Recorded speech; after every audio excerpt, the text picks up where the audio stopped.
It's getting hot in here. What's going on, guys? JSGC here, and we are here for the preview of the Southampton away match, our biggest Premier League game of the season so far, this one. Southampton, after winning their last two Premier League games, went into yesterday's match with good form, beat Arsenal even at home. Arsenal at the time were in good form themselves. They went 1-0 ahead, Southampton did, ended up conceding near enough straight after scoring themselves, and then conceded another goal 6 minutes later. Carbon copy of us over the last couple of weeks. Ended up losing at home 2-1 to West Ham. Sees them sitting 16th, sees them struggling, just 3 points clear of the relegation zone. They do have a superior goal difference though, but they're looking over their shoulder. This is going to be a dangerous, niggly game. Southampton like upsetting the big boys, particularly on their own patch. They've got some problem players there. Danny Ings loves holding the ball up.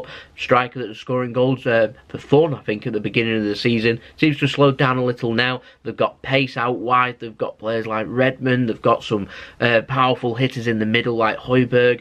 You know, this could well be a very niggly, difficult game. They're a very stubborn side, particularly last season. Remember, Raheem Sterling at home had to score, I think it was like the 94th, 95th minute. Awful.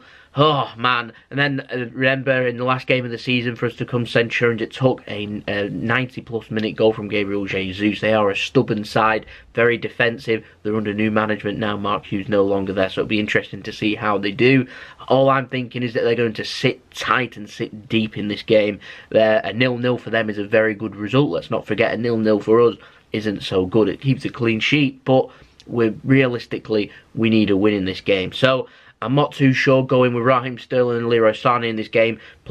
Players that like to hold the touchline and cut in. I'm not too sure it's going to work. I'd like to see more creativity through the middle, and also what I'm looking at is I don't want us to be whipping balls in all the time, putting crosses into Sergio Aguero where their centre-backs are just going to be dealing with it all the time. And Gabriel Jesus and Sergio Aguero, they're not tall players, they're not headers of the ball, so I don't understand why crosses are going in. They need to work the ball and work the ball into space, tire them, defence out, force them into mistakes and run at them. Leroy Sané is very good at that. I've not really seen it over the last few games or so, so I'd like to see it.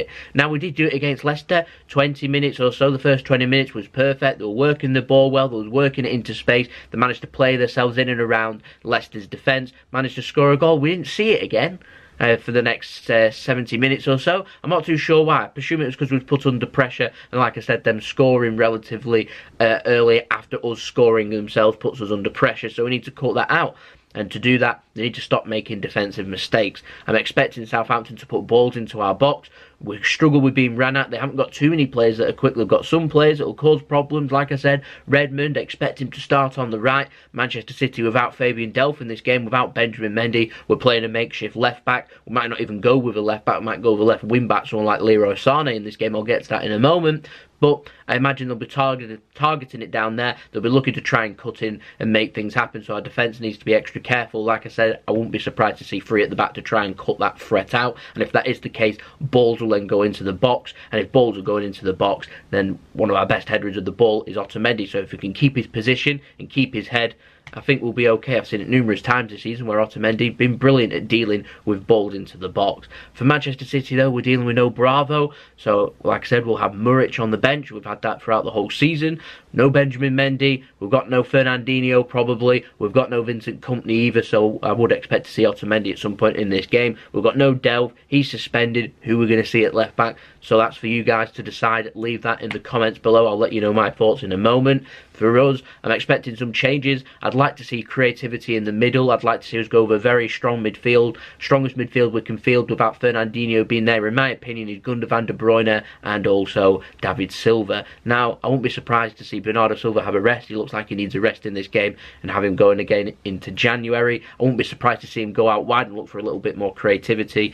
It all depends on what Manchester City's formation we go with. Now, in terms of this game, I'd like to see us keep a clean sheet, and I'm confident that if we can cut out the mistakes, that we will get clean sheets. The one way of us defending is attacking, and I'm confident if we can get ahead and get a second goal, that's crucial. If we can get that second goal, it'll kill the game. 2-0 up, you're dealing with a lot of problems there. Southampton will more than likely start hoofing the ball up, and they'll start trying to ask questions of Manchester City's defence, and as long as they cut out the mistakes, first 5 minutes crucial after scoring, can deal with that. then we're dealt with the game. Just need to go back to basics. So yeah, I'm going to go for 2-0 Manchester City in this game. I'm confident we can get the response needed. And like I said, we'll start winning games. You'll start slowly forgetting about these matches against Chelsea, against Crystal Palace, against Leicester. You'll forget about them. City win the next 2 games. You'll have forgot about them. Manchester City will be sitting minimum, I think, 4 points behind Liverpool. That's if Tottenham don't end up edging up the gap closer to Liverpool too. But we'll be sitting 4 points. It sounds better than 7, doesn't it? Puts us in the mix. We know that if Liverpool slip up and we can overtake them again, we can go within 2 points or so. So yeah, still lots to play for. Title more than not over. However, the situation we're dealing with is if Manchester City do drop points in this game, the title for me is done. We can't afford to be dropping points. I think 4 out of 5 games throughout December. You can't do that then expect to win the Premier League. You're asking us to go and win 17 games in a row.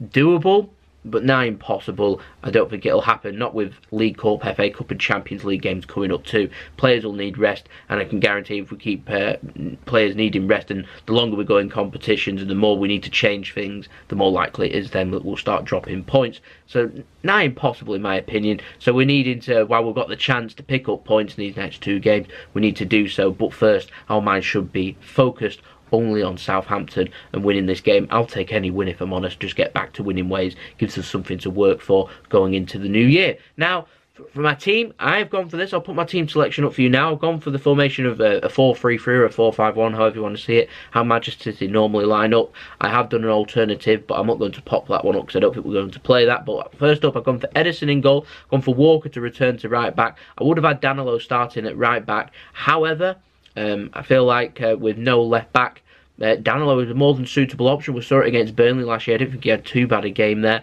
and he's not the worst defender in my opinion to play there. I think he's better a defender than what Zinchenko is. I'd put Danilo there. He's relatively fresh. He's only played 1 game over Christmas, and that was in the last game. I didn't think he did too bad in my opinion. So yeah, I've been more than willing to give him a chance, see how he does. I mean, he's a solid option that if he does have a good game, that he could start against Liverpool too, so I'd go with him. I won't be surprised to see Laporte go there and see Otamendi come in with John Stones either, but that's if we go 3 at the back. I think Otamendi will start. Now I've gone for Gundogan, De Bruyne and David Silva. That has to be our midfield. Gundogan, not the best at dropping deeper. However, I don't feel like we've got much more of an option.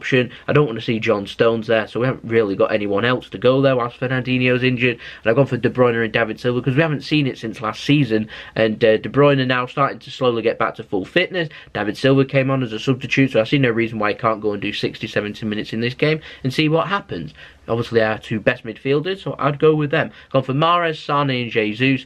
Like I said, I'm looking for a bit of creativity there. I won't be surprised to see Bernardo Silva drift out wide if he does start in this game, but I've gone for Mahrez purely because Mahrez hasn't started many games over the last few weeks, so it'll be interesting to see how he does. He's a very tricky player. He does track back too. He's got a good left foot on him. He's got a good set piece on him, and he'll cause a lot of problems in trying to make things happen. I don't want Man City to keep putting balls into the box, so I'm hopeful he can cut onto his left foot, work it into the middle, or even have a few shots himself, test the keeper and see what happens. Leroy Sané's pace obviously speaks for itself, and I've not been too impressed with Sergio Aguero over the last couple of games that he's been given a chance, just coming back from injury. I'd go with Gabriel Jesus. I know Gabriel Jesus hasn't done too great, but over the last few weeks, if we're talking over the last few weeks, I've seen Jesus have some good games and scored a few goals, so it's an interesting one. It's one of those situations where if one of them can get firing and scoring goals, they're going to get a run of games, so I'd go with Gabriel Jesus until we find a solution and see which striker goes first. Now, if we go 3 at the back, I'd go for this team. I'm just going to read it out to you. I'd go for Ederson, Walker, Stones, Otamendi, Laporte and Sané. Sané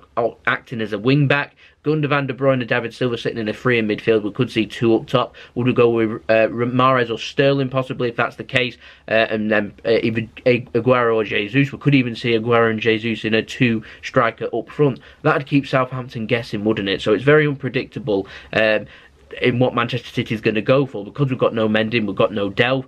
It's a situation that I don't really know what's going to do. We'll go with a safe option. We'll go with Danilo or Zinchenko. I'm just hoping we don't see Zinchenko there. He isn't great at left back in my opinion. He's not powerful. He's not quick. he's going to struggle. He's a good passer of the ball, and if we're dominating with possession, this is a game where I was expecting us to completely dominate possession and then not to come forward once. I'd play him. However, I am expecting him to come and have a go. They need to have a go. They will have a go. So I'm fearful that they'll start targeting defensive midfield and left back. So I feel like our strongest players to go there should go there. It's either Danilo or Laporte, in my opinion. I'd go with Danilo just purely because he's a wing back and Laporte's a centre back.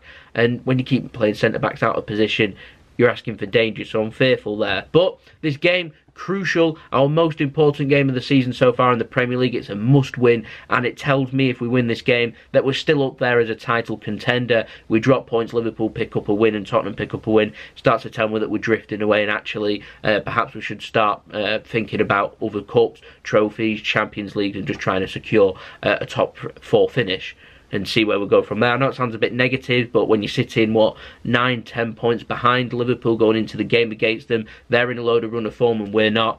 We're putting ourselves under a lot of pressure. We can't afford to be doing that. So we'll see what we end up in the next 2 games. The next 2 games will tell me if we're a title contender or not. This game, very crucial, an away game against Southampton. These were games we were winning last season. We need to be winning them again this season. Southampton need to be winning. They want to be drifting away from relegation, basically. So everything on the line in this game, very interesting. Both teams not had much rest. City's had a day's extra rest than what Southampton have. But this is what you get in the festive period. We've got a few more days rest because we're not playing New Year's Day. We're playing on the 3rd of January, so it'll be interesting to see where we end up. No, it's 2:15 p.m. GMT, Sunday, December 30th. Stay tuned for that one. There we go. That's been the preview. I hope you enjoyed the video. If you enjoyed the video, don't forget, leave a big thumbs up. Make sure you subscribe, press the bell, put your push notifications on, be notified when I've uploaded. Social media links, they're in the description below. And I'll see you all again for the next video. We'll have the analysis up of this game after the game, so stay tuned for that. So it's been JSGC. I hope you all have a wonderful rest of your day. Peace. Ciao for now.